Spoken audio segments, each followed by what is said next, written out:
내가 어떤 상황이든지 간에 우리 주님은 여전히 우리 예배를 기다리시고 우리가 정말 주님을 향한 사랑을 표현하고 주님을 향해 우리 시선이 주님 앞에 드려지기를 우리 주님은 오늘 또한 기다리고 계실 줄 믿습니다.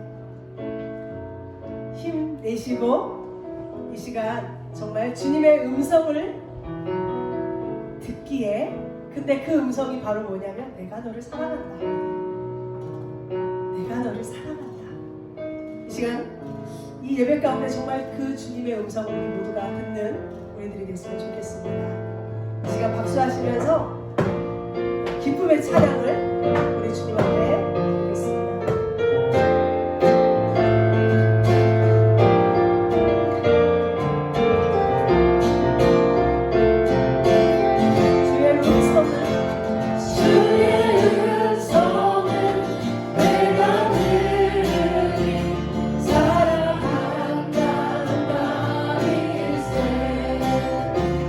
있는 마음으로 주께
할렐루야 함께 하십니다. 아멘. 이 시간 다음 찬양은요, 베데스다 연못가로 여러분을 초대합니다. 베데스다 연못가에 38년 된 병자가 있었습니다.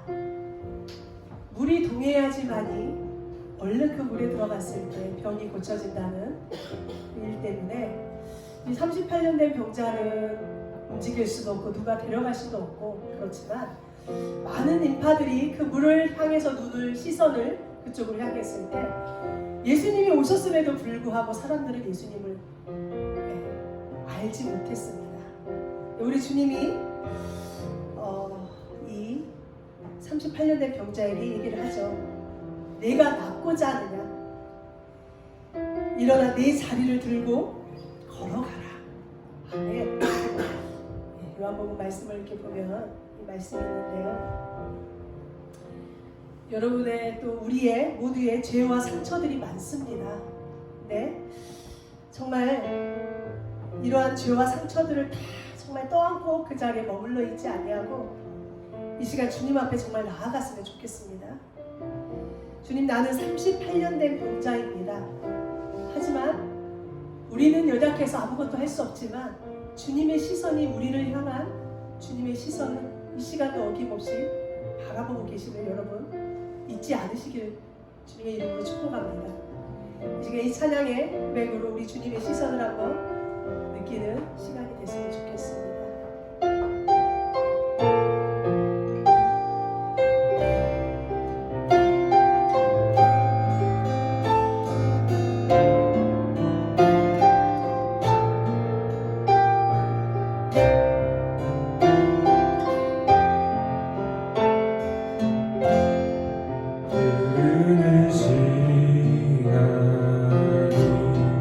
한숨만 남기고 반복된 실패 속 지쳐갈 때 내 맘의 소망이 눈물 조각 될 때 내 곁에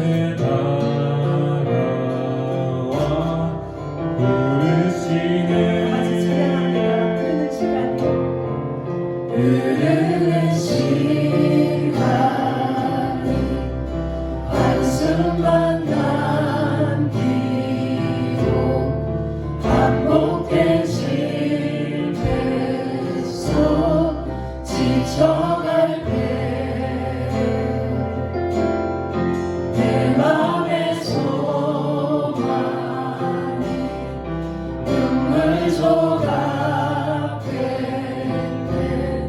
내 곁에 다가와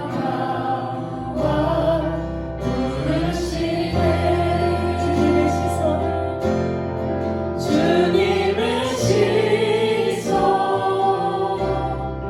나를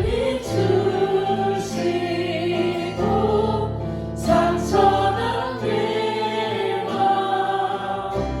만지시네.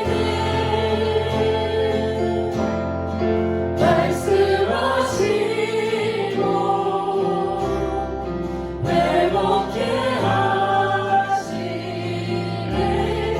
주의 사랑이 다시 살게 하시네. 다시 한번 고백합니다. 흐르는 시간이 한숨만 남기고 반복된 실패 속 지쳐갈 때 내 맘의 소망이 눈물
십자가의 그 사랑이 저와 여러분 모두를 오늘도 살리실 줄로 믿습니다. 회복해 하시고 살리시고 만지시는 우리 주님 앞에 오늘도 감사함으로 주님 앞에 나아가길 원합니다. 아멘. 마지막 찬양하겠습니다.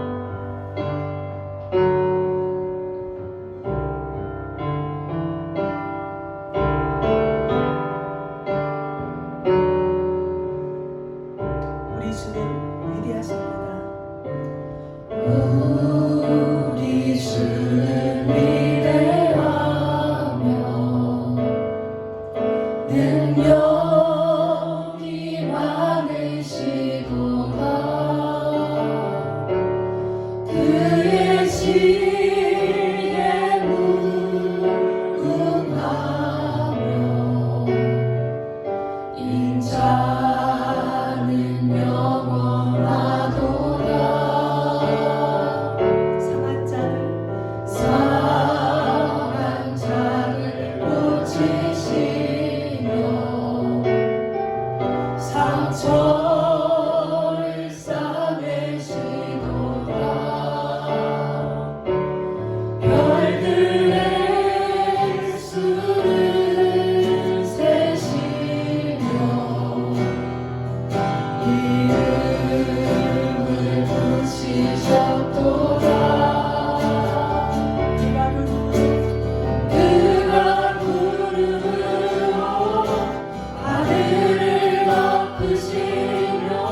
사랑하는 주님 앞에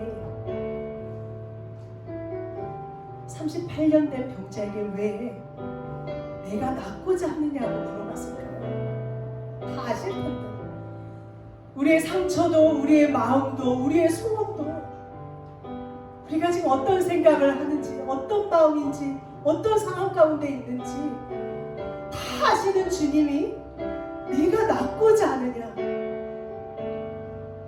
주님은 우리에게 이 시간도 물으시는 것 같습니다.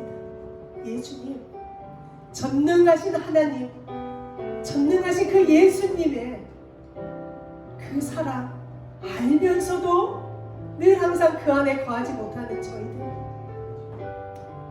이 시간 그 주님 앞에, 이 시간 그 전능하신 주님 앞에 그저 찬송함으로 감사함으로 주님 앞에 나아가겠습니다.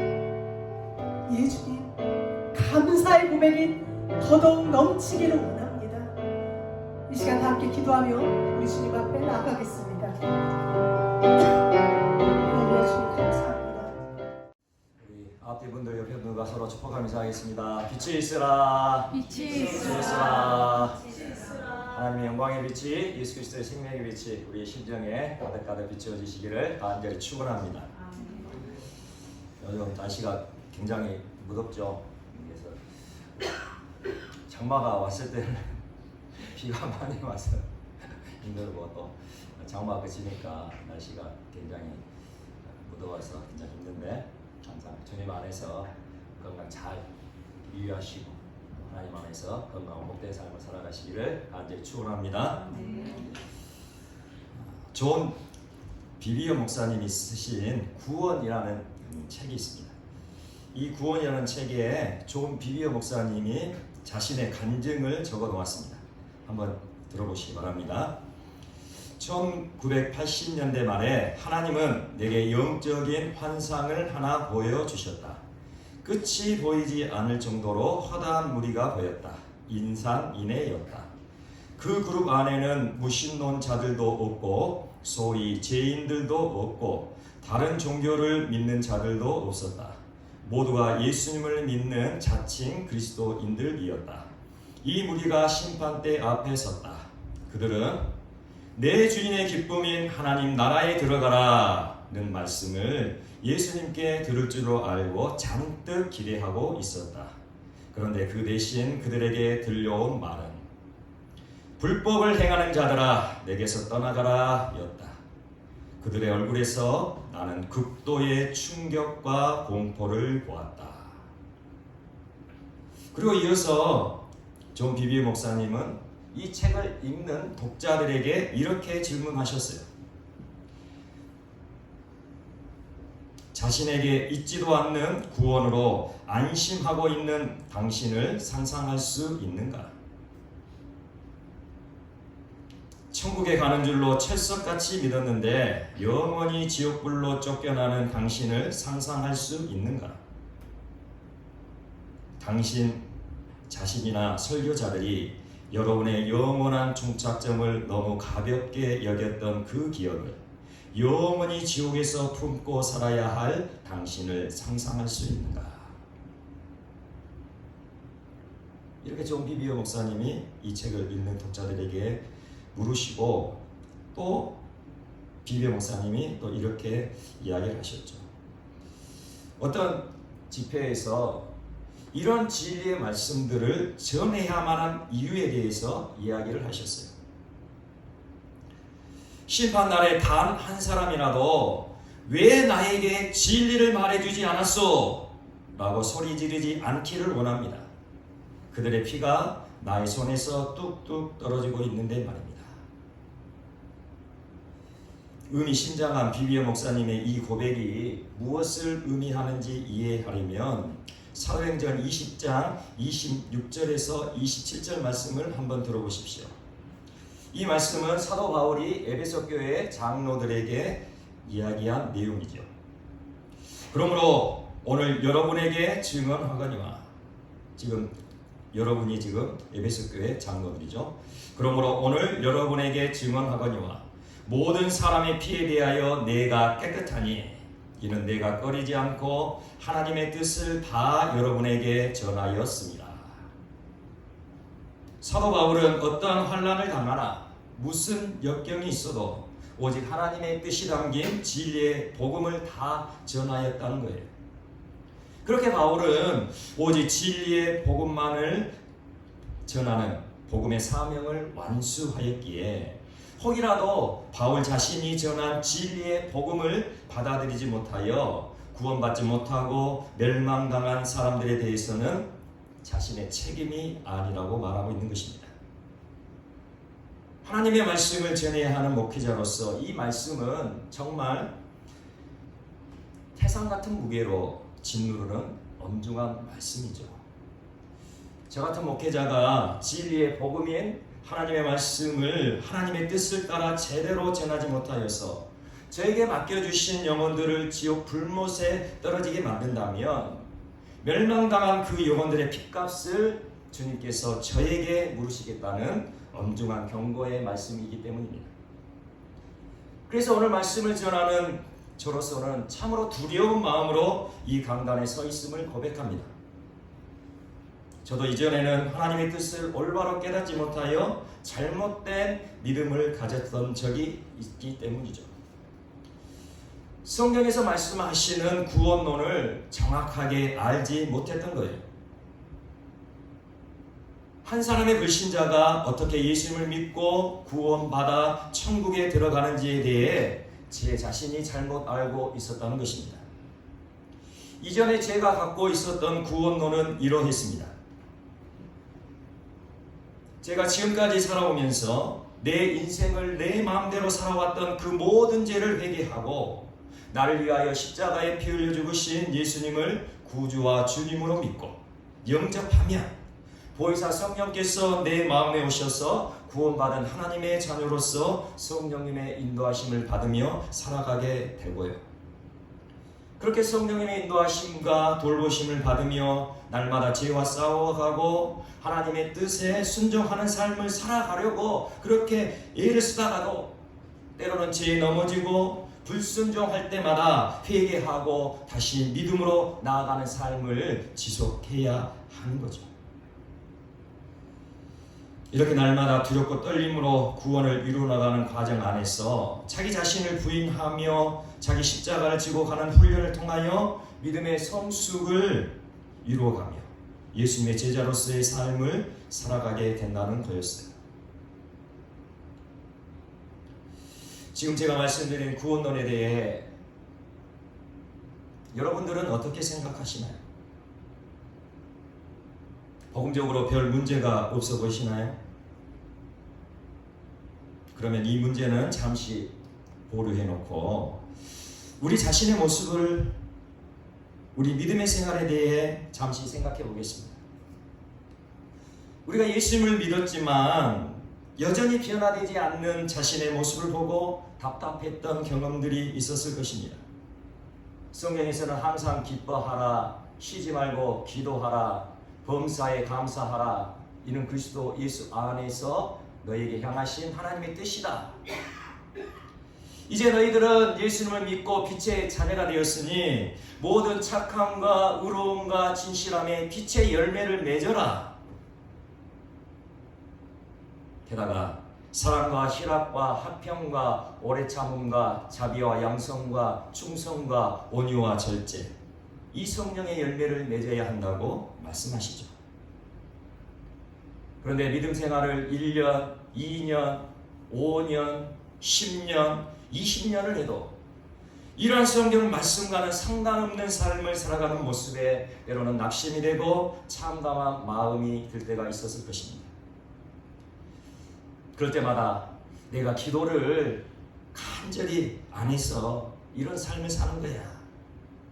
그래서 기도하죠. 성령님, 항상 기뻐할 수 있도록 해주세요.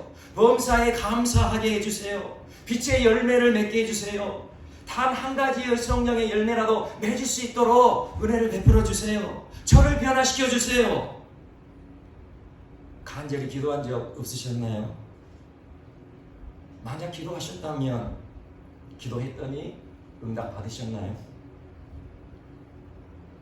저의 경험에 의하면 아마 하루나 이틀, 아주 길면 한 달이나 두 달 반짝 응답을 받은 적은 있었겠지만 지금까지 계속해서 그 응답이 지속되지는 않았을 것입니다.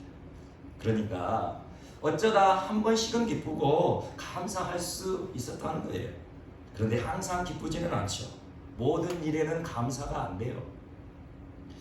정말로 우리는 그렇잖아요. 우리의 마음은 하나님의 뜻대로 살아가려고 그렇게 간절히 기도했는데 왜 하나님은 매정하게 응답을 안 하시는 거죠?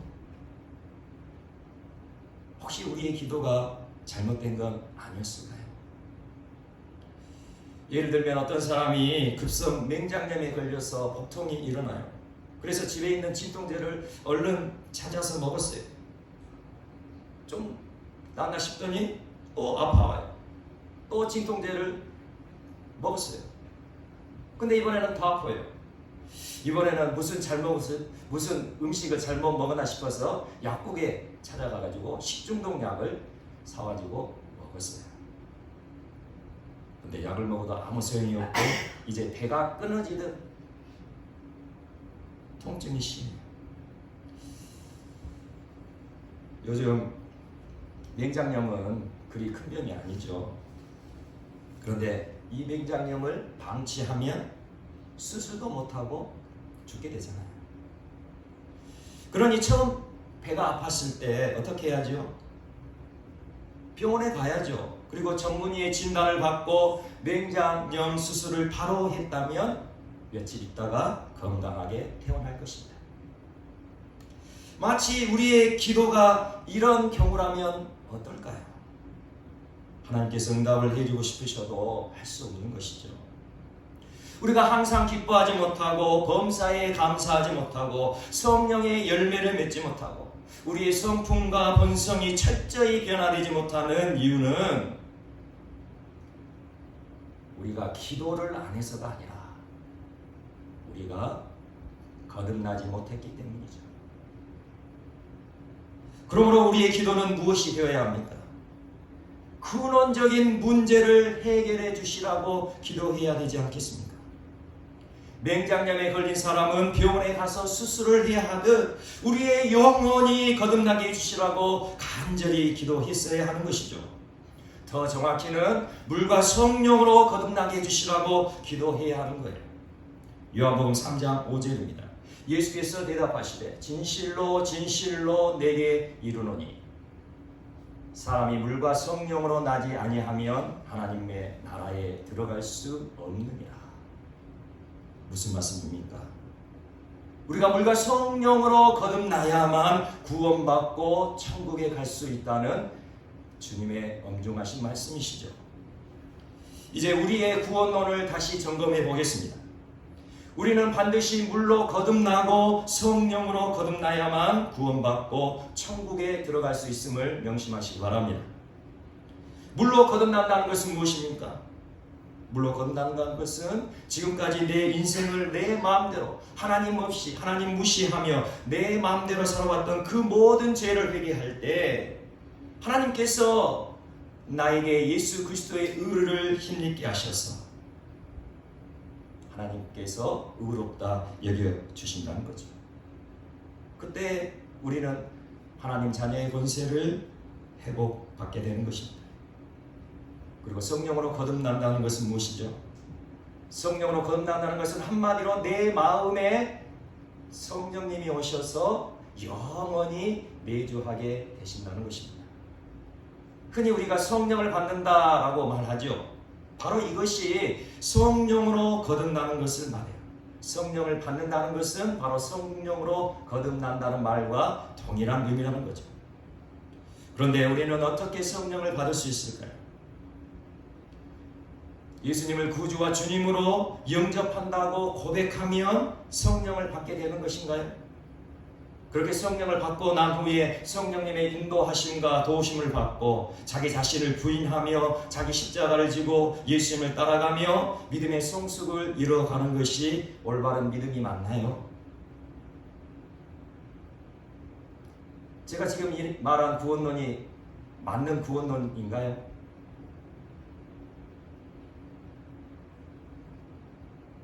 우리는 여기서 순서를 바꿔야 함을 명심해야 합니다. 순서가 잘못됐어요. 우리는 예수님을 믿고 예수님을 따를 때에 자기 자신을 철저히 부인하며 자기 십자가를 지고 예수님을 따라가야 하는 거죠. 이렇게 내 자신이 의지적으로 자기를 철저히 부인하며 예수님을 따라가는 순간 성령님을 받게 되는 거예요. 성령을 받게 되고 거듭나게 된다는 거예요. 우리는 성령을 받고 구원받고 난 다음에 내 자신을 부인하고 자기 십자가를 지고 예수님을 따라가는 것이 아니라 우리가 예수님이 누구신지를 알고 예수님을 따르기로 그렇게 믿기로 작정했다면 내 자신을 철저히 부인하고 내가 죽어야 할 자기 십자가를 지고 날마다 예수님을 따라가는 그 삶을 살아가게 될 때 성령께서 역사하시고 성령께서 내 마음 안에 오시고 성령께서 영원히 내주하시는 거듭나는 사건이 일어난다는 것입니다. 이것은 참으로 중요한 진리예요. 이 진리는 우리가 거듭날 때까지 매일매일 똑같이 반복해도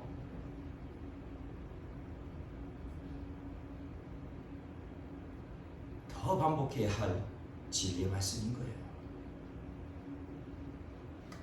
이것은 정말로 중요한 것이기에 다시 반복하겠습니다. 마태복음 16장에서 예수님은 이렇게 말씀하셨어요. 예수께서 제자들에게 이르시되 누구든지 나를 따라오려거든 자기를 부인하고 자기 십자가를 지고 나를 따를 것이니라. 아멘. 누구든지 나를 따라오려거든 자기를 부인하고 자기 십자가를 지고 나를 따를 것이니라. 예수님을 그렇게 따라야 된다는 거예요. 자기를 부인할 수 있는 사람은 십자가에서 자신의 죽음을 경험한 자만이 가능한 것입니다. 자기를 부인한다는 것은 세상의 모든 것을 다 포기한다는 거예요. 자기를 부인한다는 것은 자기 자신을 다 포기한다는 것이에요. 자기를 부인한다는 것은 내 생각과 내 뜻이 다 없어지고 오로지 주님의 생각과 주님의 뜻에 순종하는 거죠. 내가 비워져야 그 비워진 내 마음에 성령님이 들어오실 수 있단 말입니다. 또한 자기 십자가를 진다는 것은 무슨 의미일까요? 자기 십자가를 진다는 것은 매 순간마다 내가 못 박혀야 할 십자가를 자기가 짊어지고 간다는 거예요. 이것은 무슨 의미냐면 예수님께서도 자신이 못 박혀 죽으실 십자가를 지고 골고다 언덕을 오르셨죠. 그렇게 예수님께서 자기 십자가를 지고 오르신 것처럼 자기를 부인하는 사람도 자신이 못 박혀 죽을 자기 십자가를 지고 날마다 예수님을 따라가야 하는 것이죠. 또한 예수님은 자기 자신을 철저히 부인하는 믿음에 대해 이렇게 또 말씀하셨어요. 누가복음 14장 26절에서 27절입니다. 무릇 내게 오는 자가 자기 부모와 처자와 형제와 자매와 더욱이 자기 목숨까지 미워하지 아니하면 능히 내 제자가 되지 하고 누구든지 자기 십자가를 지고 나를 따르지 않는 자도 능히 내 제자가 되지 못하리라. 아멘.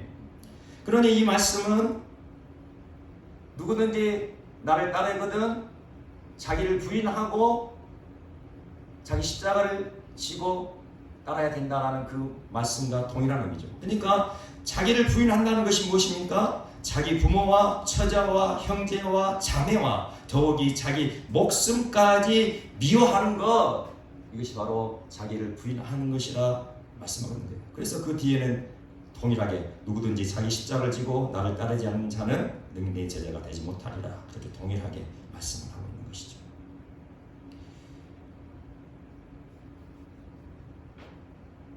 정말로 거듭난 사람은, 정말로 자기를 부인한 사람은 예수님보다 더 사랑하는 존재가 없어야 한다는 거예요. 우리의 모든 선택, 모든 결정의 최우선 조건은 항상 예수 그리스도께서 앞서야 된다는 거예요. 어떤 일을 결정할 때 예수 그리스도께서 원하시는 대로 결정해야 한다는 거예요. 어떤 것을 선택할 때 예수 그리스도께서 원하시는 것을 선택해야 된다는 거예요. 이것이 자기를 부인하는 삶인 것입니다. 그렇게 예수 그리스도께서 원하시는 것을 결정하고 선택할 때 손해를 볼 수 있고, 조롱을 당할 수 있고, 핍박을 당할 수 있고, 때로는 감옥에 갇힐 수 있고, 때로는 목숨까지 잃어버릴 수도 있을지 몰라도 진정으로 자기를 부인하고 거듭나서 천국에 가기를 원한 사람이라면 철저히 그렇게 자기를 부인해야 한다는 것입니다. 이렇게 자신의 삶을 예수님께 다 맡기며 자기를 부인하게 되었을 때 성령을 받게 되고 성령으로 거듭나는 것임을 명심하시기 바랍니다. 성령으로 거듭난 사람은 이전보다 최소한 100배 이상은 더 사랑하는 사람이 될 것입니다. 흔히 우리는 이렇게 생각해요. 내가 우리 부모님, 우리 남편과 아내, 우리 자녀들, 우리 형제, 자매보다 예수님을 사랑하면 그 우리 부모님, 우리 남편과 아내, 그리고 나의 자녀, 나의 형제, 자매들이 나와 관계 속에서 힘들어지고 어쩌면 관계가 깨뜨려지지 않을까, 그렇게 생각할 수 있죠. 그런데 그게 아니에요. 진정으로 내 자신을 부인하고 나의 부모님보다, 나의 남편과 아내보다, 나의 자녀보다, 나의 형제 자매보다 더 예수님을 우선하고 예수님을 사랑하게 된다면 그 사람은 최소한 100배 이상 나의 부모님을 사랑하게 될 것입니다. 최소한 100배 이상 나의 남편과 아내를 사랑하게 될 거예요. 최소한 100배 이상 나의 자녀를 사랑하게 될 것입니다. 성령으로 거듭난 사람은 최소한 100배 이상은 더 행복 지수가 높아질 거예요. 우리는 행복하고 싶잖아요. 어쩌면 행복하고 싶어서 지금 이 자리에 와 계시잖아요.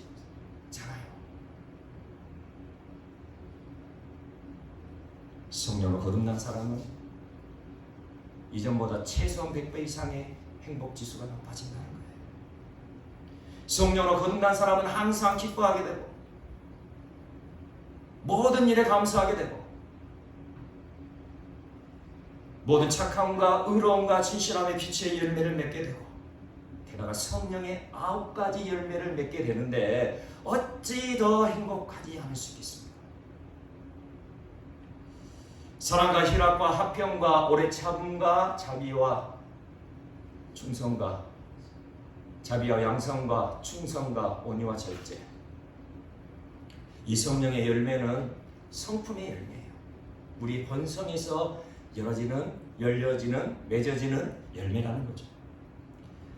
성령으로 거듭난 사람은 성령의 열매를 맺게 되는데요. 이 성령의 열매를 맺게 될 때에 이 성령의 열매를 순차적으로 맺는 게 아니에요. 오늘은 사랑의 열매를 맺었다가 한 몇 개월 지나서 희락의 열매를 맺고 또 뭐 한 1년 있다가 화평의 열매를 맺고 그것이 아니라 성령으로 거듭난 사람은 이 성령의 열매를 한꺼번에 맺게 되고 이 성령의 열매는 항상 있게 된다는 사실을 명심하시기 바랍니다. 그러므로 성령으로 거듭나게 되는 사람은 철저한 성품과 본성의 변화가 일어나고 그 삶의 좋은 열매, 아름다운 열매들이 맺어지게 된다는 것이죠. 갈라디아서 5장 22절에서 23절을 보면 성령의 열매에 대해 말씀하시는데요. 오직 성령의 열매는 사랑과 희락과 화평과 오래 참음과 자비와 양성과 충성과 온유와 절제니 이 같은 것을 금지할 법이 없느니라. 이렇게 말씀하시고는 곧바로 24절에서 이렇게 말씀하세요. 그리스도 예수의 사람들은 육체와 함께 그 정욕과 탐심을 십자가에 못 박았느니라. 아멘. 그리스도 예수의 사람들은 성령으로 거듭난 사람은 육체와 함께 그 정욕과 탐심을 십자가에 못 박았느니라. 십자가에 못 박았다. 과거형으로 지금 말씀하고 계세요. 무슨 의미입니까? 성령의 열매는 자기를 부인하며 자신의 자아를 십자가에 이미 못 박음으로 거듭난 사람만이 맺는 열매가 바로 성령의 열매라는 것을 지금 우리에게 알려주고 있는 거예요. 오직 거듭난 사람만이 성령의 열매를 맺을 수 있다. 그렇게 강조하고 있는 것이죠. 그러므로 우리가 무엇보다도 먼저 기도해야 할 것이 있겠죠. 바로 물과 성령으로 거듭나기를 갈망하며 거듭날 때까지 계속해서 이 기도를 그치지 않아야 된다는 거예요. 이 기도보다 더 중요한 기도가 어디 있습니까? 철저히 자기를 부인하며 자기 십자가를 지고 가는 믿음을 주시라고 날마다 부르짖어 기도하며, 그렇게 기도할 때에 기도만 하는 게 아니에요. 기도하면서 힘을 주시라고, 능력을 주시라고, 그렇게 기도하면서 일상을 살아갈 때에 그 일상 가운데 자기를 부인하며 자기를 십자가에 못 박는 삶을 실천해 가야 하는 거예요. 아직 내가 거듭나지 못했고 구원받지 못했더라도 정말로 내가 예수님이 누구신 줄 알고 예수님을 믿어야 구원받고 천국 간다는 사실을, 그 진리의 말씀을 믿는다면, 정말 물과 성령으로 거듭나야 하나님 나라 천국에 들어갈 수 있다는 이 진리의 말씀을 믿는다면, 그래서 예수 그리스도를 따르기로 그렇게 결단했다면, 나의 모든 죄를 고백하고 회심하는, 참으로 물로 거듭나는 그 은혜도 필요하지만 거기에 아울러 내 자신을, 내 자아를 철저히 부인하며 자기 십자가를 짊어지고는 삶을 계속해서 훈련하며 그렇게 살아가야 된다는 것이죠. 하지만 자기를 부인한다는 것 결코 쉬운 일이 아닙니다. 자기를 부인한다는 것이 무엇인지를 예수님께서 말씀해 주셨잖아요. 자기를 부인한다는 것은 예수님이 말씀하신 것처럼 자기 목숨까지 미워해야 하는 일이에요. 내 생명까지 미워해야 하는 일이 바로 내 자신을 부인하는 것, 내 자아를 십자가에 못 박는 일이란 말입니다. 그러니 이것이 쉬운 일입니까? 내 목숨을 미워해야 하는 일, 내가 죽더라도 예수님을 부인해서는 안 된다는 거죠. 내가 죽더라도, 내가 감옥에 가더라도 예수님께서 원하시는 그것이라면 100% 순종해야 한다는 거예요. 그래서 예수님은 자기를 부인하고 자아를 십자가에 못 박는 믿음에 대하여 반석 위에 집을 짓는 믿음이라 비유하셨습니다.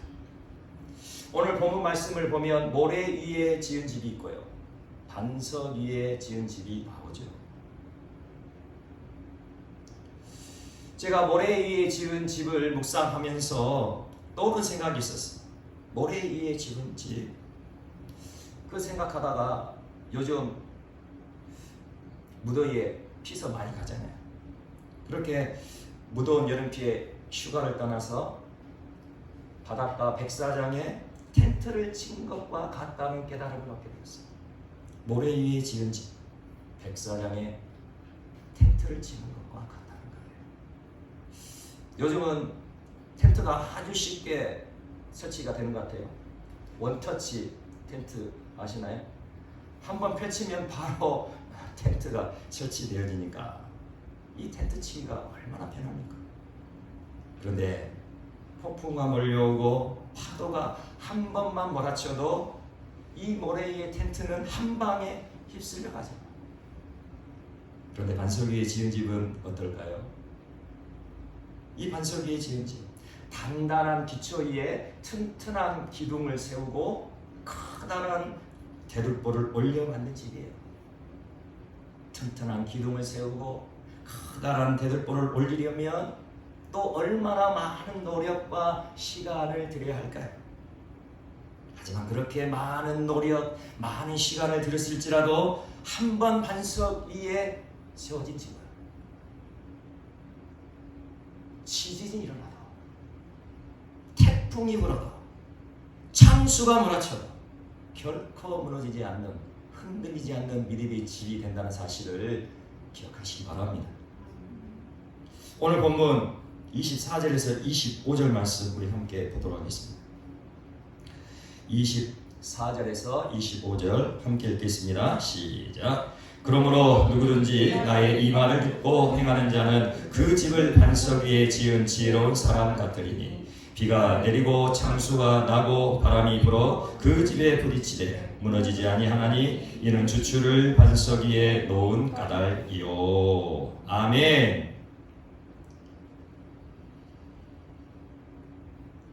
누구든지 예수님의 말씀을 듣고 행하는 자는 그 집을 반석 위에 지은 지혜로운 사람 같으리니 비가 내리고 창수가 나고 바람이 불어 그 집에 부딪히되 무너지지 아니하나니 이는 주추를 반석 위에 놓은 까닭이라 말씀하셨습니다.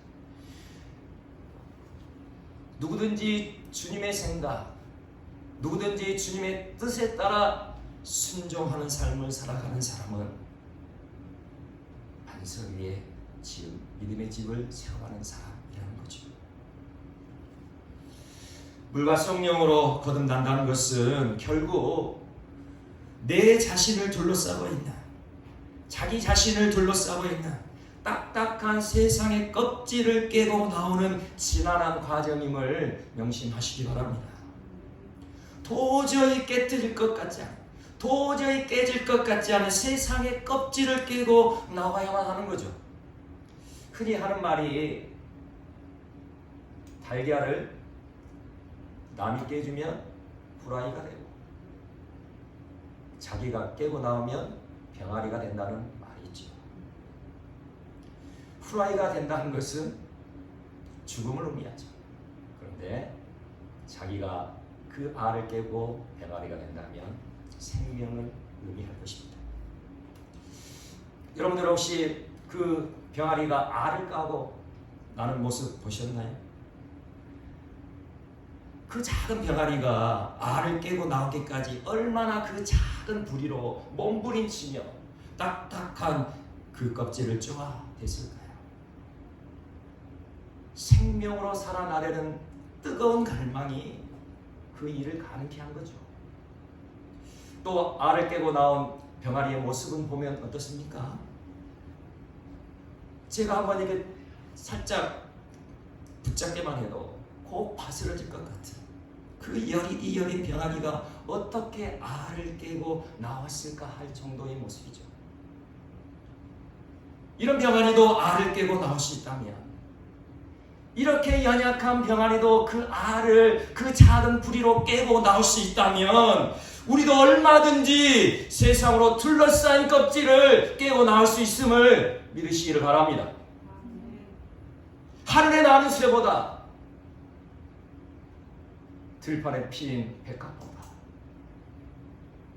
세상 그 무엇보다 우리를 더 정리하게, 우리를 더 소중하게 여기시는 하나님께서 우리가 그렇게 거듭나려고 몸부림치고 있을 때, 우리가 물과 성령으로 거듭나려고 그렇게 몸부림치고 있을 때 하나님께서는 얼마나 우리를 곁에서 응원하고 계실까요? 세상으로 둘러싸인 정욕과 탐심의 딱딱한 껍질을 깨고 나오는 것은 분명 쉬운 일은 아니에요. 하지만 생명으로 살아나려는 뜨거운 갈망이 있다.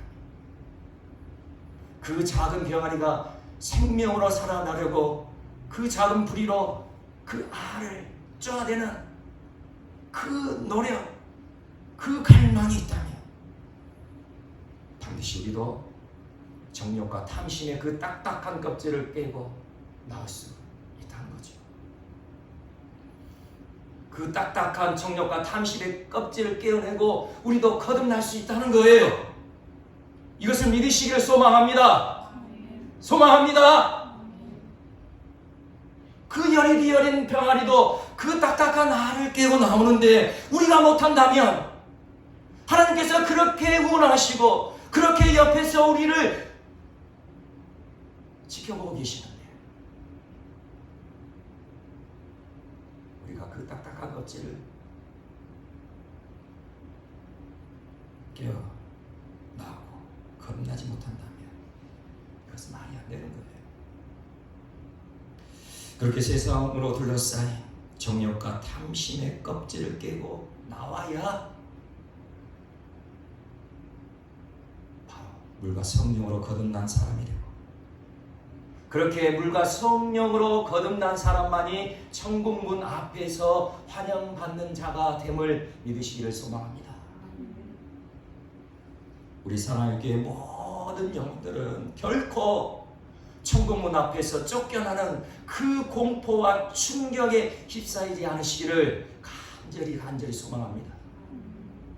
우리 사랑하는 모든 영혼들은 모두 다 물과 성령으로 거듭나 천국문 앞에 서 있는 천사들의 열렬한 환호와 환영을 받으며 천국 보좌에 앉아 계신 하나님 아버지를 향해 힘차게 뛰어갈 수 있는 우리 모든 지체들 되시기를 간절히 축원합니다.